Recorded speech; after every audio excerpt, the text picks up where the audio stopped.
Shalom, jemaat yang dikasih oleh Tuhan. Saatnya kita akan mempersiapkan hati, pikiran, dan jiwa kita untuk beribadah kepada Tuhan. Walaupun kita masih di rumah aja, kita tetap berpakaian yang rapi dan sopan, selayaknya kita beribadah di gereja. Selamat beribadah, Tuhan Yesus memberkati. Haleluya, shalom, puji nama Tuhan. Selamat pagi, selamat kita berkumpul kembali dalam ibadah kita pada pagi hari ini. Jemaat GBB Bukit Hermon yang saya kasih dalam Tuhan, yang sedang menyaksikan secara langsung melalui live streaming pada pagi hari ini, mari kita persiapkan roh, jiwa, tubuh kita mau menyembah Dia di tempat ini. Haleluya Tuhan, terima kasih Tuhan buat segala kebaikan-Mu dalam kehidupan kami Tuhan. Kami masih ada sampai hari ini Tuhan. Itu semua karena kemurahan kebaikan-Mu. Terima kasih Tuhan. Dia sungguh indah. Dia Yesus. Dia ajaib, Dia mulia, Dia agung, Dia cinta daku, Dia cinta daku. Dan ampuni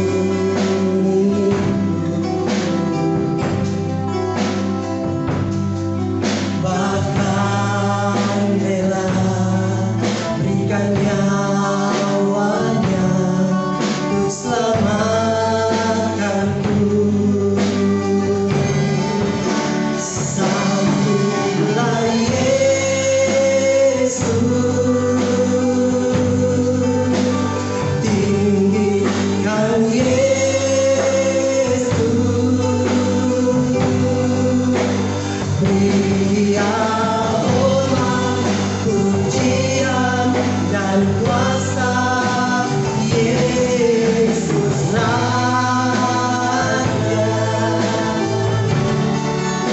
bagi Dia mulia. Ku angkat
namamu Yesus,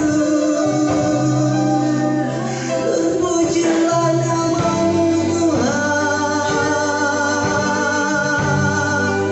Hanya Engkau yang layak, hanya Engkau yang layak Tuhan. Yes, terima segala sembah pujian kami. Haleluya.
lagi Tuhan untuk menyembah-Mu, untuk meninggikan Engkau Tuhan, semua karena kebaikan-Mu Roh Kudus. Oh Bapa, kami akan meninggikan Engkau Tuhan lewat pujian kami Tuhan, lewat syukur kami di hadapan-Mu Tuhan.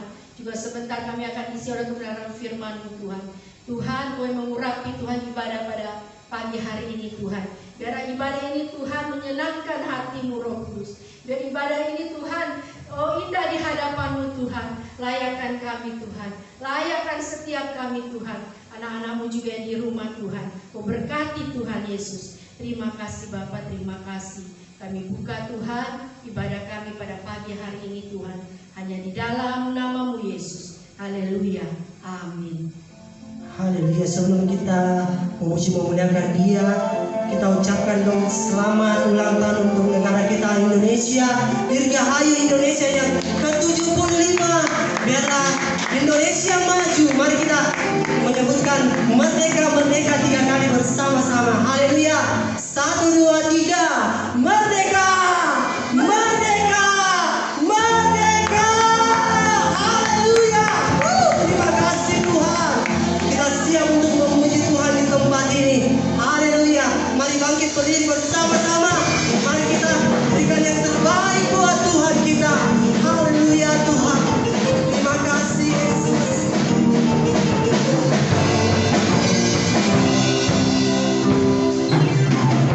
Kau membantu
Ini pujian kami yang kami naikkan di hadapan-Mu Tuhan.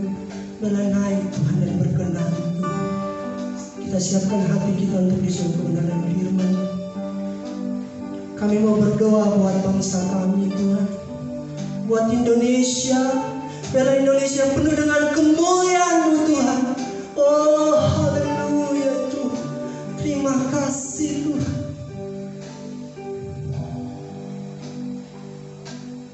Bagi bangsa ini kami berdiri dan membawa doa kami kepadamu. Sesuatu yang besar pasti terjadi dan mengubahkan negeri kami.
di tengah-tengah bangsa di muka bumi ini, bahkan di tengah-tengah bangsa kami Indonesia. Terima kasih Tuhan. Dan saatnya kami buka hati kami untuk kebenaran firman-Mu.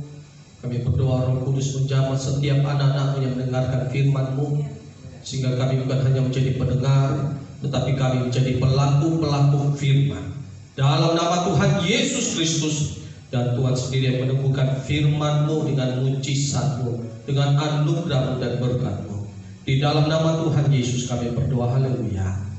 Amin. Haleluya, shalom. Kembali kita akan mendengarkan kebenaran firman Tuhan hari ini. Dan saudara, hari ini kita bersama-sama mendengarkan firman Tuhan, Yesus yang menjadi jawaban dan pertolongan di dalam kehidupan kita. Di dalam Injil Lukas pasal yang ke-9, saya akan baca mulai dari ayat yang ke-12 sampai ayat yang ke-17. Demikian firman Tuhan. Injil Lukas pasal yang ke-9 ayat yang ke-12 mulai demikian. Pada waktu hari mulai malam, datanglah ke-12 muridnya kepadanya dan berkata, "Suruhlah orang banyak itu pergi, supaya mereka pergi ke desa-desa dan kampung-kampung sekitar ini untuk mencari tempat penginapan dan makanan. Karena di sini kita berada di tempat yang sunyi."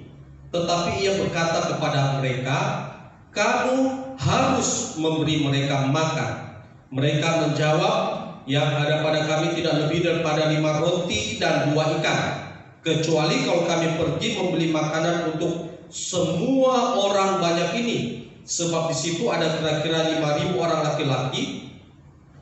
Lalu ia berkata kepada murid-muridnya, "Suruhlah mereka duduk berkelompok-kelompok, kira-kira 50 orang sekelompok." Murid-murid melakukannya dan menyuruh semua orang banyak itu duduk.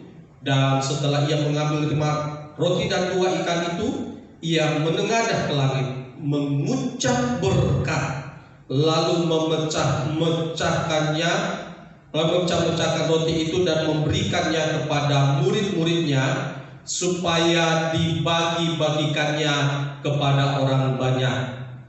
Dan mereka semuanya makan sampai kenyang. Kemudian dikumpulkan potongan-potongan roti yang sisa sebanyak 12 bakul. Puji Tuhan, saudara. Kisah yang mungkin seringkali kita dengar, tetapi ada kebenaran yang hakiki yang hari ini kita akan sama-sama renungkan, agar kisah ini bukan hanya menjadi kisahnya Yesus dengan murid-murid dan 5.000 orang yang diberi makan oleh Yesus, tetapi biarlah kisah ini juga menjadi kisahnya saudara dan saya. Mujizat-mujizat yang ada di Alkitab ini akan menjadi sekedar histori, hanya sejarah belaka, kalau saudara kita sendiri juga tidak mengalami kisah seperti ini. Dan saya percaya bahwa sampai hari ini Yesus tetap menjadi jawaban dan pertolongan bagi setiap orang yang mau mencari Tuhan, bagi setiap orang yang mau berharap kepada Tuhan, bagi setiap orang yang mau mengandalkan Tuhan. Itulah sebabnya saya percaya bahwa orang-orang yang mencari Tuhan itu, mereka adalah orang-orang kaya. Loh, kok bisa Pak Pendeta? Iya, siapapun yang mencari Tuhan pasti dia menjadi orang kaya. Karena Yesus katakan, "Carilah dahulu kerajaan Allah dan kebenarannya, maka semuanya akan ditambahkan kepadamu." Ketika kita cari Tuhan, kita cari kebenarannya, akan banyak hal yang Tuhan tambahkan di dalam kehidupan kita. Walaupun dalam konteks Roma 14 itu, kerajaan Allah itu bukan melulu soal berkat, bukan melulu soal makanan, tapi soal kebenaran, damai sejahtera dan sukacita oleh Roh Kudus. Diberkati rohani, diberkati jasmani, saudara.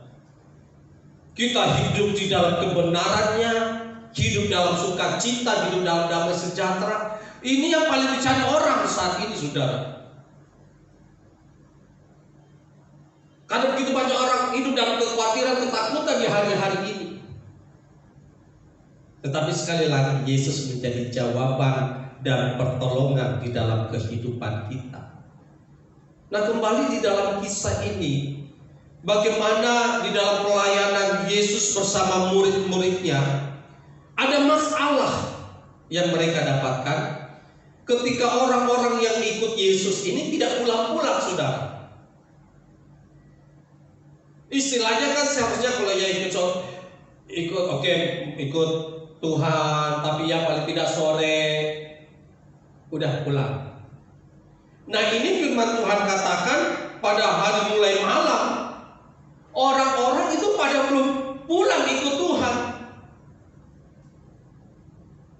Nah, ini bukan 1-2 orang, bukan puluhan dan ratusan orang, ini ribuan orang, saudara. Dan ini merupakan sebuah masalah. Dan kalau kita kembali kepada Injil, kepada Alkitab kita, di dalam pelayanannya, Yesus sering memang mendapatkan persoalan-persoalan yang tidak terduga. Ketika mereka ada di tengah-tengah danau, di dalam perahu, tiba-tiba ada angin sakal, ketika ada ombak yang besar. Belum lagi saudara ketika ketemu dengan orang-orang Farisi, para imam-imam ahli Taurat, seringkali terjadi pertengkaran, bahkan tuduhan-tuduhan kepada Yesus. Dan sampai hari ini saudara, kita ikut Tuhan, jangan kita berpikir bahwa it's okay semuanya. Tidak akan ada masalah, tetap ada saudara. Tetap ada pergumulan, ada tantangan. Tetapi masalahnya, bagaimana kita bisa keluar dari masalah itu? Bagaimana Yesus menolong kita dan menjadi jawaban di dalam kehidupan kita, saudara? Nah, ketika kita melihat sikapnya Yesus dan murid-murid memang bertolak belakang. Maunya murid-murid mereka pulang, tapi maunya Yesus beri mereka makan. Enggak kelak kekasih Tuhan. Nah, kenapa seringkali kita tidak mengalami jawaban Tuhan di dalam kehidupan kita? Karena seringkali memang kita masih memperhitungkan situasi kita, keadaan kita, keterbatasan kita dibanding dengan kebesaran Tuhan. Murid-murid melihat, Tuhan, ini sudah tengah malam, sudah malam nih, sudah mulai malam nih. Seandainya nih kami mau pergi keluar cari makanan, duitnya berapa Tuhan? Kalau di Injil lain diungkapkan mereka punya sekitar 200 dinar. Itu cuma berapa beli paling untuk 100 orang, paling tinggi 100 orang itu. Ya nggak bisa lah Tuhan, seandainya pun nih kita mau pergi beli.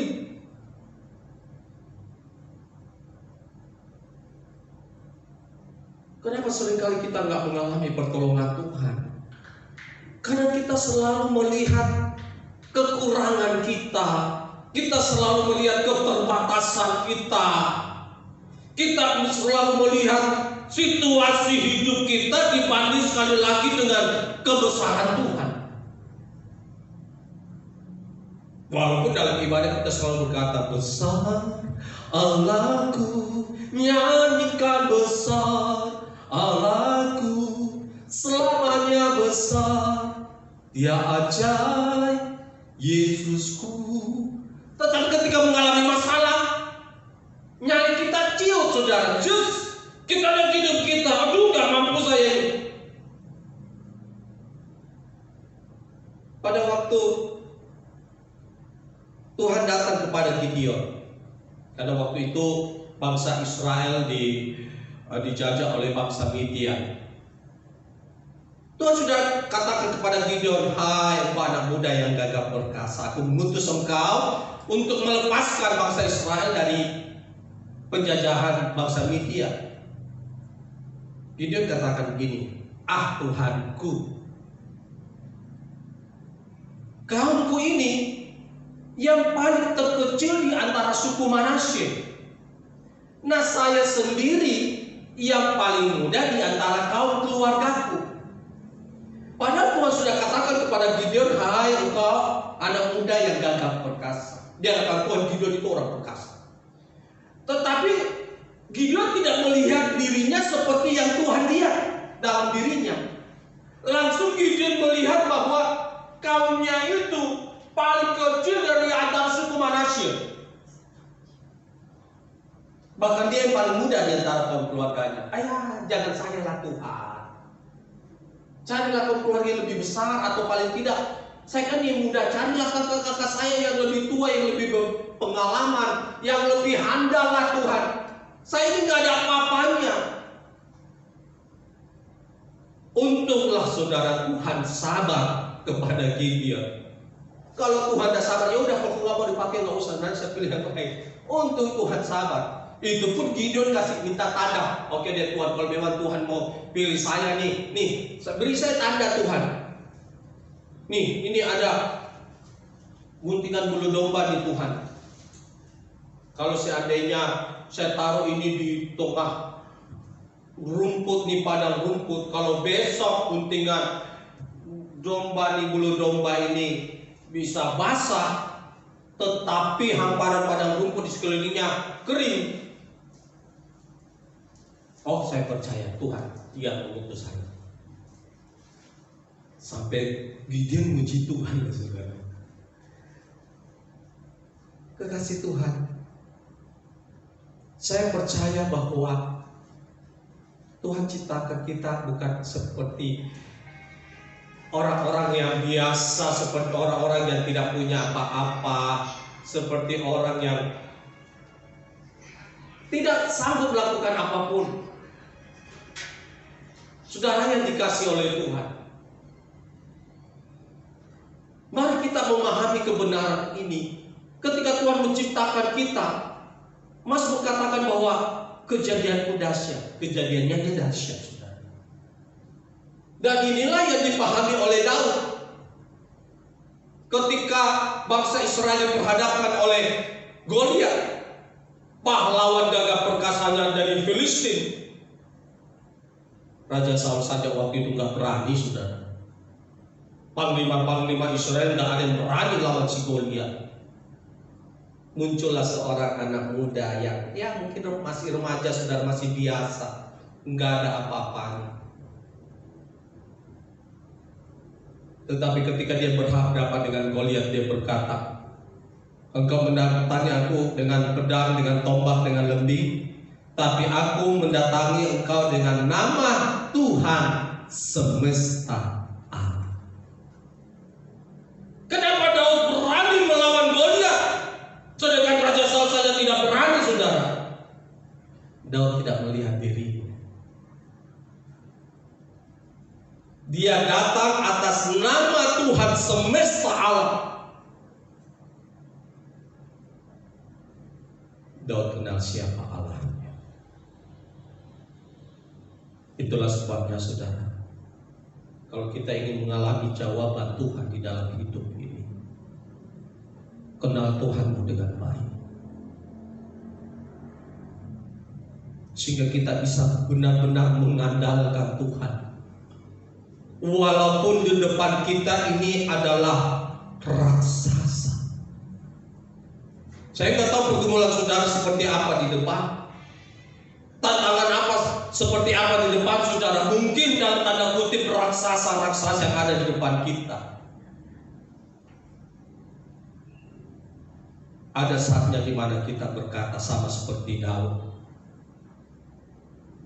"Aku mendatangi engkau masalah pergumulanku dengan nama Tuhan semesta alam, di dalam Yesus Kristus yang menjadi Tuhan dan Juru Selamatku." Wow, saudaraku, saya percaya kita akan menang di dalam pergumulan kita. Kita akan mengalami pertolongan dan jawaban Tuhan. Yang percaya katakan amin. Ya, Tuhan Yesus ajaib, Tuhan Yesus dahsyat. Dan inilah juga yang dipegang oleh Abraham dan Sara. Kalau kita baca di dalam Roma pasal yang keempat, firman Tuhan katakan bahwa Roma 4 ayat 19, imannya tidak menjadi lemah walaupun ia mengetahui bahwa tubuhnya sudah sangat lemah. karena usianya kira-kira 100 tahunan bahwa rahim Sarah telah tertutup. Tetapi terhadap janji Allah ia tidak bimbang karena ketidakpercayaan, malah ia diperkuat dalam imannya dan ia memuliakan Allah. Saudara,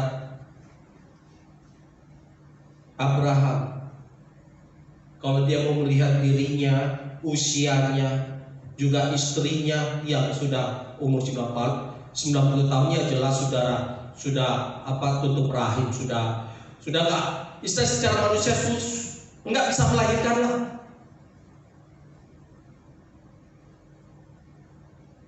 Tapi Abraham kenal siapa Allahnya. Dan firman Tuhan katakan dia tidak bimbang, bahkan imannya tidak menjadi lemah. Itulah sebabnya saudara, apapun pergumulanmu hari ini, jangan sampai engkau bimbang, jangan sampai imanmu menjadi lemah, tapi kuatkanlah hatimu dan percayalah kepada Tuhan. Yesus sanggup menolong saudara. Mungkin hari ini kekuatanmu begitu kecil, engkau tidak seberapa, engkau bukan apa-apa, tetapi justru saudara, bagi dunia memang kita bukan apa-apa. Dan Yesus memilih, dalam 1 Korintus katakan Tuhan justru memilih orang-orang yang kelihatannya lemah, orang-orang yang kelihatannya tidak berdaya untuk memalukan hikmat orang dunia. Tuhan bisa memilih saudara yang hari ini kelihatannya lemah, dan Tuhan menolong saudara dan menjadi jawaban di dalam hidupmu, di dalam seluruh pergumulanmu, untuk menunjukkan bahwa Yesus itu hebat, untuk menunjukkan bahwa Tuhan itu dahsyat dan luar biasa. Makanya penting juga bagi kita untuk pegang janji Tuhan. Sama seperti Abraham, dia ingat janji Tuhan. Abraham, keturunanmu nanti akan seperti pasir di tepi laut, seperti bintang di atas langit. Itu yang dipegang oleh Abraham. Tuhan tidak mungkin berbohong, Tuhan tidak mungkin berdusta. Dia pegang itu saudara. Walaupun sekali lagi dia memang sudah lemah, istrinya sudah tidak berdaya dan tidak sanggup untuk melahirkan, memang mandul saudara. Tapi Tuhan yang menjadi penolong. Luar biasa. Itulah sebabnya saudara, ketika saudara mengalami jawaban pertolongan Tuhan, mari perhitungkanlah kebesarannya. Jangan terlalu perhitungkan kekuatanmu yang kecil. Perhitungkan kebesaran Tuhan, kehebatan Tuhan. Yang kedua saudara, bagaimana kita mengalami pertolongan Tuhan, dan saya percaya bahwa Yesus menjadi jawaban dalam kehidupan kita. Dan seringkali memang kenapa kita juga belum mengalami pertolongan Tuhan, karena memang kita masih egois. Murid-murid katakan kepada Yesus, Tuhan, suruhlah mereka pergi. Nah ini saudara, murid-murid berkata, Tuhan, suruhlah mereka pergi. Mereka pulang ke desa-desa, ke kota-kota, kampung-kampung untuk cari tempat penginapan dan makanan. Udah Tuhan, biar mereka saja berusaha cari makanan, minuman, tempat penginapan. Tapi Tuhan justru katakan, beri mereka makan. Saudara yang dikasihi Tuhan, hidup ini bukan hanya sekedar menerima saja, tetapi hidup ini juga adalah memberi.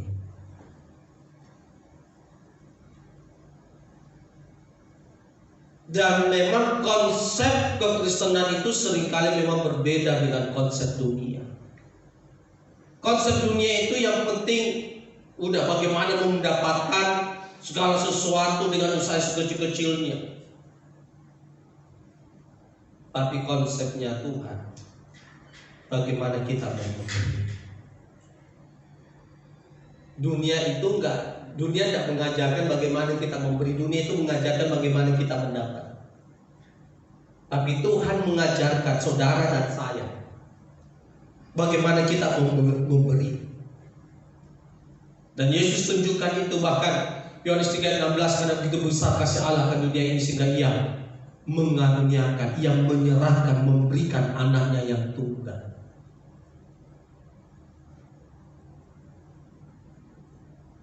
Penting bagi kita untuk memahami kebenaran ini, saudara, sehingga sebagai anak-anak Tuhan bagaimana kita belajar untuk memberi, bagaimana kita belajar di dalam persembahan-persembahan kita, bagaimana kita belajar memperhatikan orang-orang yang tidak mampu di dalam pelayanan diakonia dan sebagainya, bagaimana kita belajar untuk tetap mengembalikan milik Tuhan dalam situasi-situasi sulit dalam kehidupan kita. Karena memang disinilah hukum kerajaan Allah itu. Di dalam 2 Korintus pasal yang ke-9 ayat yang ke-6, firman Tuhan katakan bahwa camkanlah ini, orang yang menabur sedikit akan menuai sedikit juga, dan orang yang menabur banyak akan menuai banyak juga. Kita bekerja, saudara juga bekerja, semuanya, orang-orang juga bekerja, semuanya orang bekerja. Tapi bedanya kita dengan dunia ini, orang-orang bekerja itu otaknya itu yang penting uang, sukses, kaya, hempel, dapat segalanya, saudara. Tapi kita anak Tuhan, kita kerja, tetapi otaknya kita itu muliakan Tuhan. Haleluya, amin. Amin, saudara. Makanya itu kalau orang-orang dunia, saudara, ketahuan. Ya, orang-orang Kristen bisa juga jadi orang-orang dunia. Ketika mereka kehilangan uang, ketika mereka tipu dan sebagainya, mereka bisa stres, mereka bingung, mereka menjadi menjadi takut, bahkan tidak kurangnya akhirnya kena stroke, kepikiran, saudara. Karena memang cari duit itu pikirannya yang penting kaya, sukses dan sebagainya. Kehilangan sedikit langsung jadi goyang hidupnya. Tapi kalau kita, saudara, kita kerja, ya kita semua mau kaya. Saya juga mau kaya, saudara. Saya nggak mau munafik, saya mau kaya. Tapi firman Tuhan katakan orang yang menabur sedikit, dia menuai sedikit, menabur banyak. Menabur banyak, ya menuai banyak juga kasih Tuhan. Artinya otak kita nggak melulu soal uang. Kalau kita bandingkan di dalam kisah di dalam Lukas pasal 12, saudara, tentang orang kaya yang bodoh. Sebenarnya sih kalau kita baca bagaimana orang kaya ini berkata bahwa apa yang aku perbuat, aku tidak mempunyai tempat di mana aku dapat menyimpan hasil tanahku. Lalu katanya, ini akan aku perbuat, aku akan merombak lumbung-lumbungku dan aku akan mendirikan lebih besar, dan aku akan menyimpan di dalamnya segala gandum dan barang-barangku. Sesudah itu aku berkata kepada jiwaku, jiwaku, ada padamu banyak barang, tertim untuk bertahun-tahun lamanya. Di dalam Lukas pasal 12, saudara, ya, mulai ayat 17 sampai 21. Beristirahatlah, makanlah, minumlah, dan bersenang-senanglah. Kalau kita baca ayat ini, sebenarnya tidak ada yang salah secara dunia, ya, orang kaya ini. Justru bagi dunia, apa yang orang kaya ini lakukan itu orang dunia akan angkat jempol, saudara. Kenapa? Karena orang kaya ini dia mampu kelola keuangannya dengan baik. Dia mampu mengembangkan usahanya dengan baik.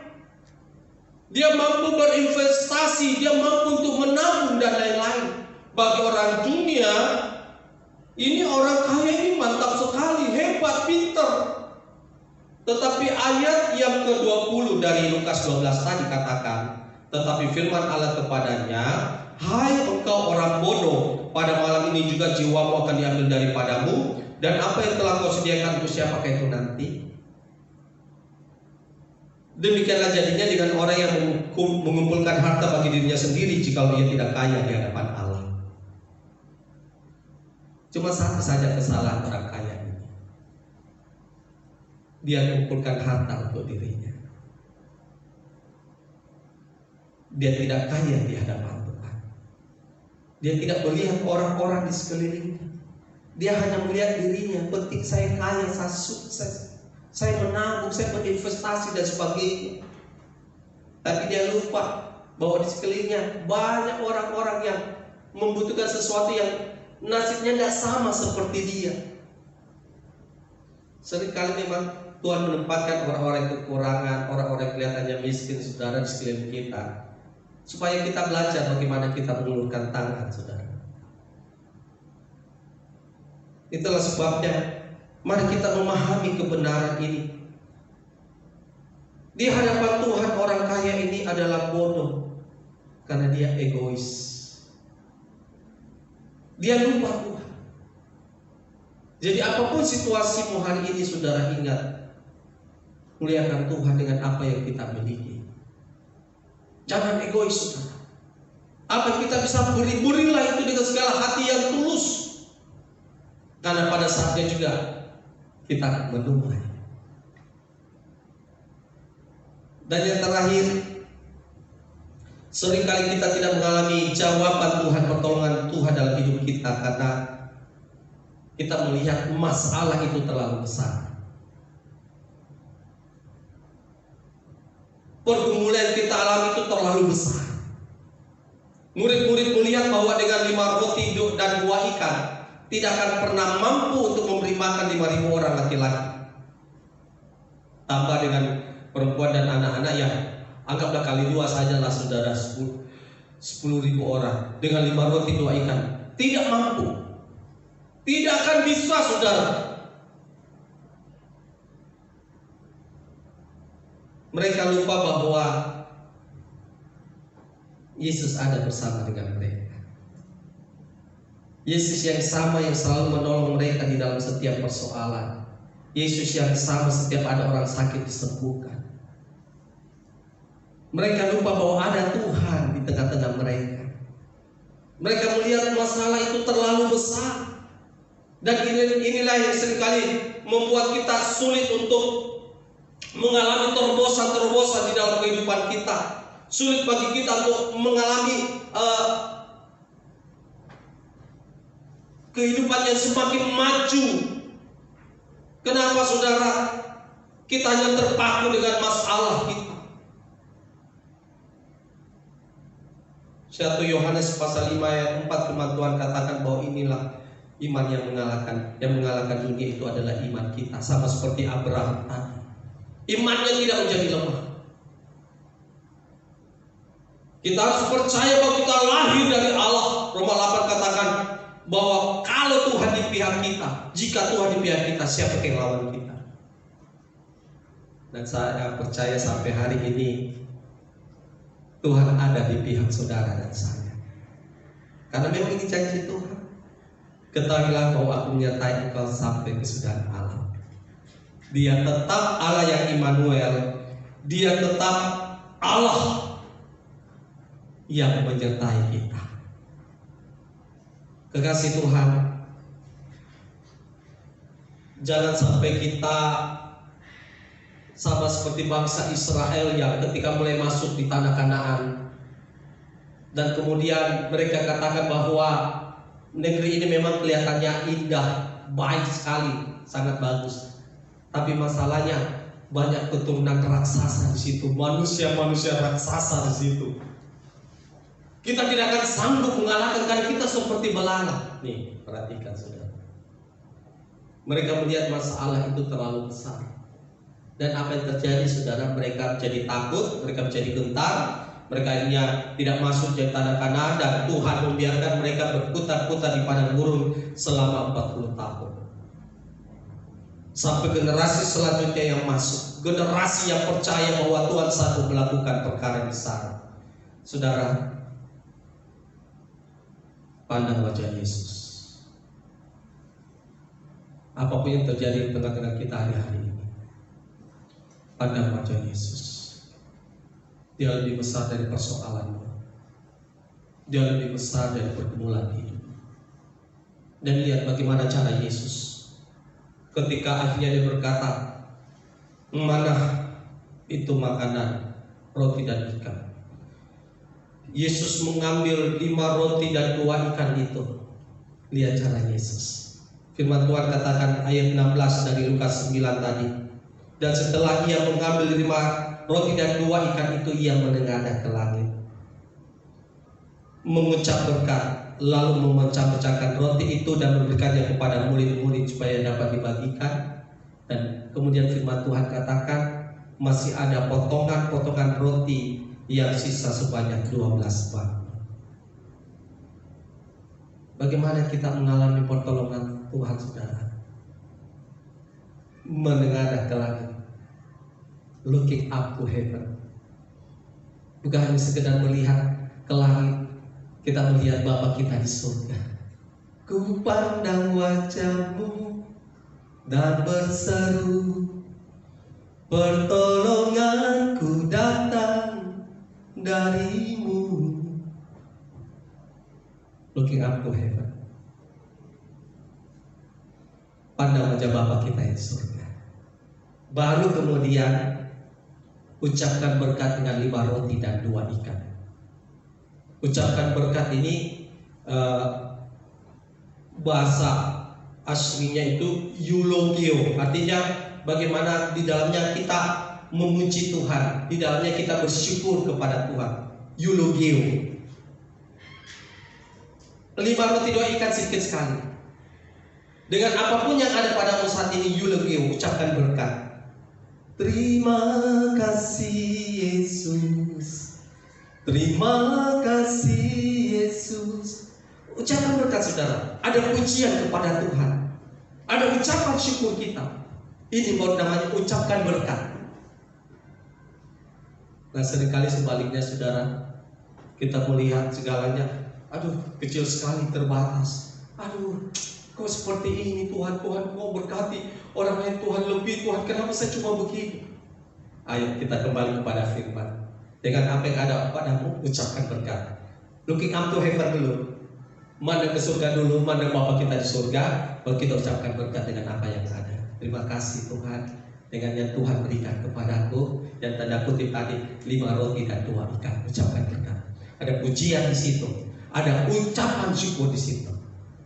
Dan setelah itu baru dibagi-bagikan. Dan mujizat baru terjadi, saudara. Mujizat terjadi, bahkan hebatnya lagi, ada sisanya. Ada berkas-berkas yang kita bawa pulang. Luar biasa. Saya berdoa, saudara, di akhir khotbah saya hari ini, kami hamba Tuhan hanya memberitakan firman Tuhan, memberitakan kebenaran firman Tuhan, dan bagiannya Tuhan memberkati. Bukan saya memberkati, saudara, bagiannya Tuhan memberkati. Saya hanya memberitakan kebenaran firman Tuhan, dan biarkan Tuhan memberkati saudara. Biarkan Tuhan menjadi jawaban dan menjadi penolong di dalam hidupmu. Amin. Itu firman Tuhan. Mari kita sambut kebenaran firman Tuhan. Tuhan kau mau menyenangkan. Haleluya. Ini hidup kami, Tuhan. Kami mau belajar untuk selalu menyenangkan hati Tuhan. Haleluya. Terima kasih Tuhan. Tuhan, ku mau menyenangkan-Mu. Tuhan, bentuklah hati ini jadi berjalan untuk hormat-Mu. Cemerlang bagai emas murni. Tuhan, berserahkan hidupku. Tuhan, berserahkan hidupku. Haleluya, kami Tuhan.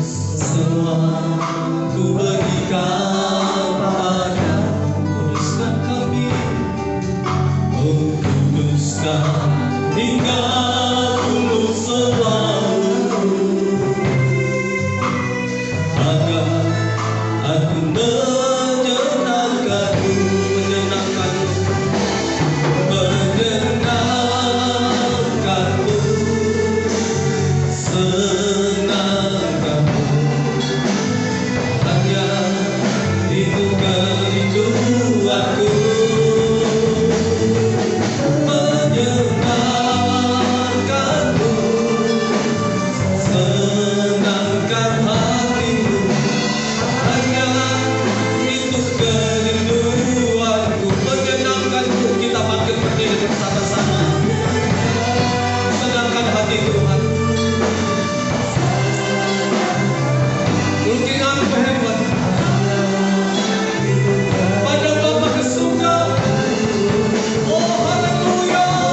Yesus. Kami percaya Engkau selalu menolong kami Tuhan. Engkau selalu menjadi penolong dan jawaban hidup kami sampai saat ini. Terima kasih Tuhan.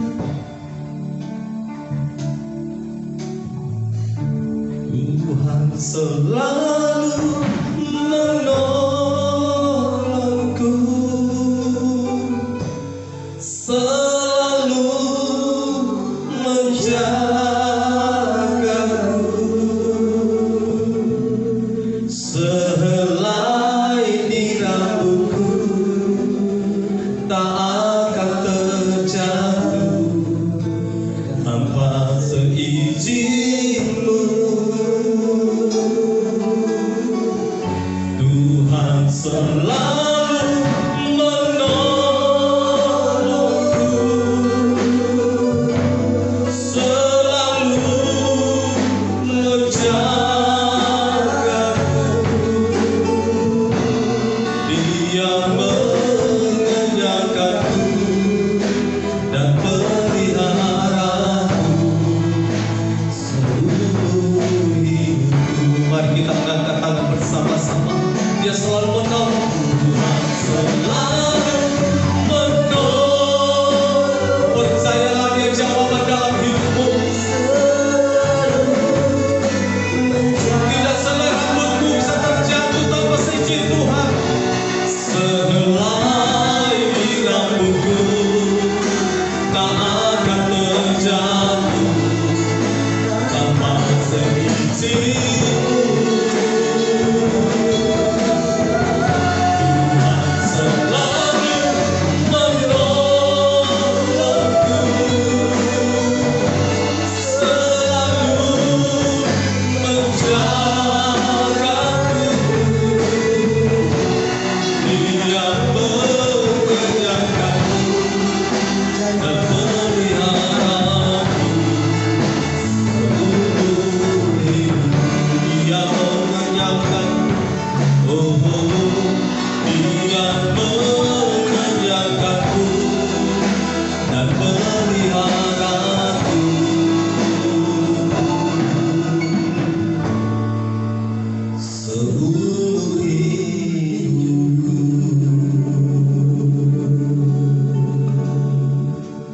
Tuhan yang selalu jadi jawaban, Tuhan yang selalu menolong kami.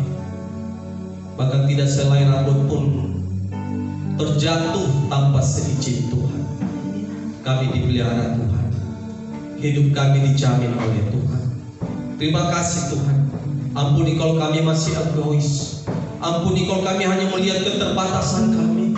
Ampuni kalau kami hanya melihat masalah-masalah dalam hidup kami. Biarlah kami terus belajar untuk looking up to heaven, terus memandang Bapa di surga, memandang wajah Tuhan, pertolongan Tuhan. Dan kami percaya Tuhan pasti menolong. Tuhan, Engkau melihat anak-anak yang membutuhkan pertolongan hari ini. Engkau melihat pergumulan mereka Tuhan. Hamba berdoa dalam nama Tuhan Yesus, Tuhan yang menjadi jawaban. Mereka yang lemah, mereka yang sakit oleh bilur-bilur-Mu, mereka menjadi kuat, mereka menjadi sehat kembali dalam nama Tuhan Yesus. Mereka menjadi yang mengalami pergumulan dalam rumah tangga, kasih Kristus kembali memulihkan rumah tangga setiap anak-anak-Mu yang mengalami masalah dalam pergumulan usaha pekerjaan mereka. Di dalam nama Tuhan Yesus, Tuhan memulihkan dan Tuhan memberkati usaha pekerjaan mereka, sehingga apapun yang mereka lakukan, mereka berhasil dan beruntung. Terima kasih Tuhan. Bahkan kemerdekaan bangsa kami yang ke-75 tahun ini, kami tetap berdoa dan kami mohon berkat bagi bangsa Indonesia ini. Di dalam nama Tuhan Yesus, bangsa Indonesia semakin naik, semakin maju, penuh dengan damai sejahtera Tuhan, penuh dengan berkat-berkat Tuhan. Maka kami percaya Tuhan sembuhkan bangsa kami dari COVID-19. Terima kasih Bapak, ini doa kami. Demi nama Tuhan Yesus kami berdoa, haleluya. Amin.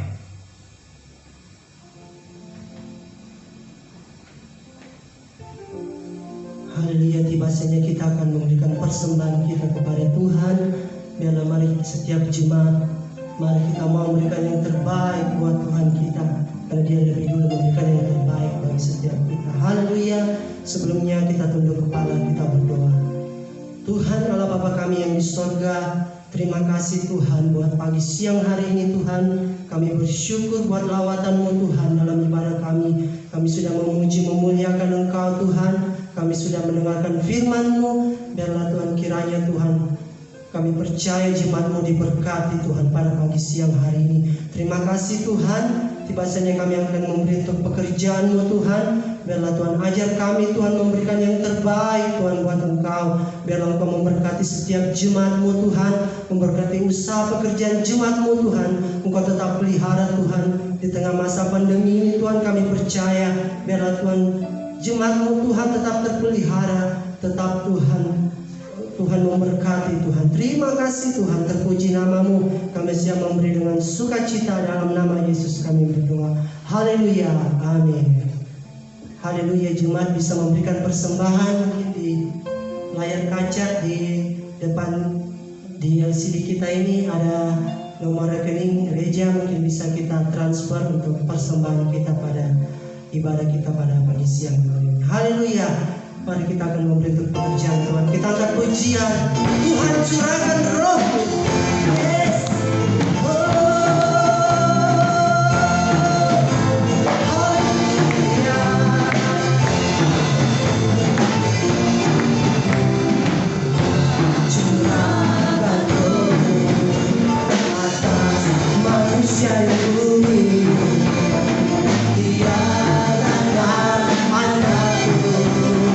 Menyampaikan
tetap bangkit berdiri.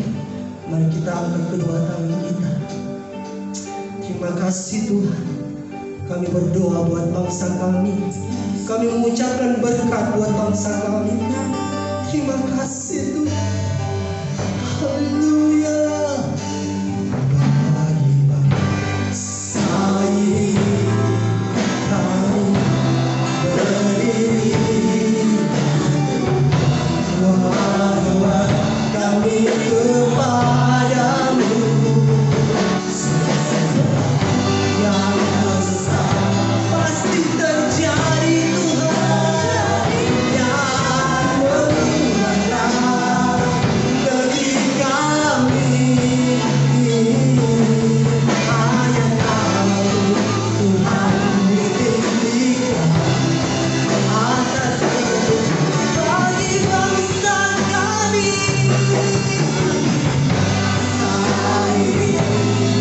Kami berdiri dan doa kami kepadamu.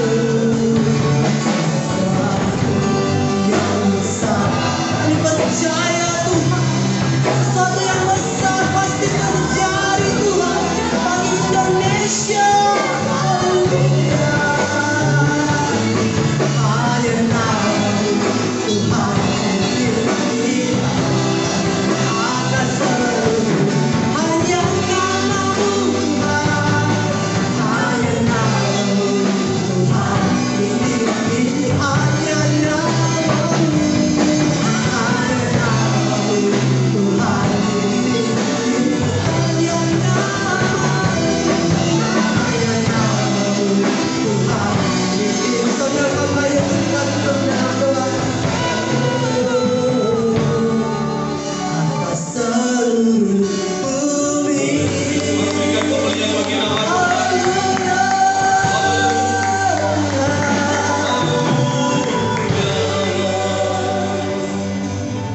Di akhir ibadah ini kami kembalikan segala pujian, hormat, syukur kami kepadamu. Terima kasih Tuhan. Engkau Bapa yang besar, Engkau Bapa yang dahsyat. Tuhan yang memberkati hamba-Hamba-Mu yang melayani pekerjaan-Mu hari ini. Jadi payah mereka dalam Tuhan tidak pernah sia-sia. Tuhan yang memberkati ibadah anak-anak-Mu di rumah mereka masing-masing hari ini.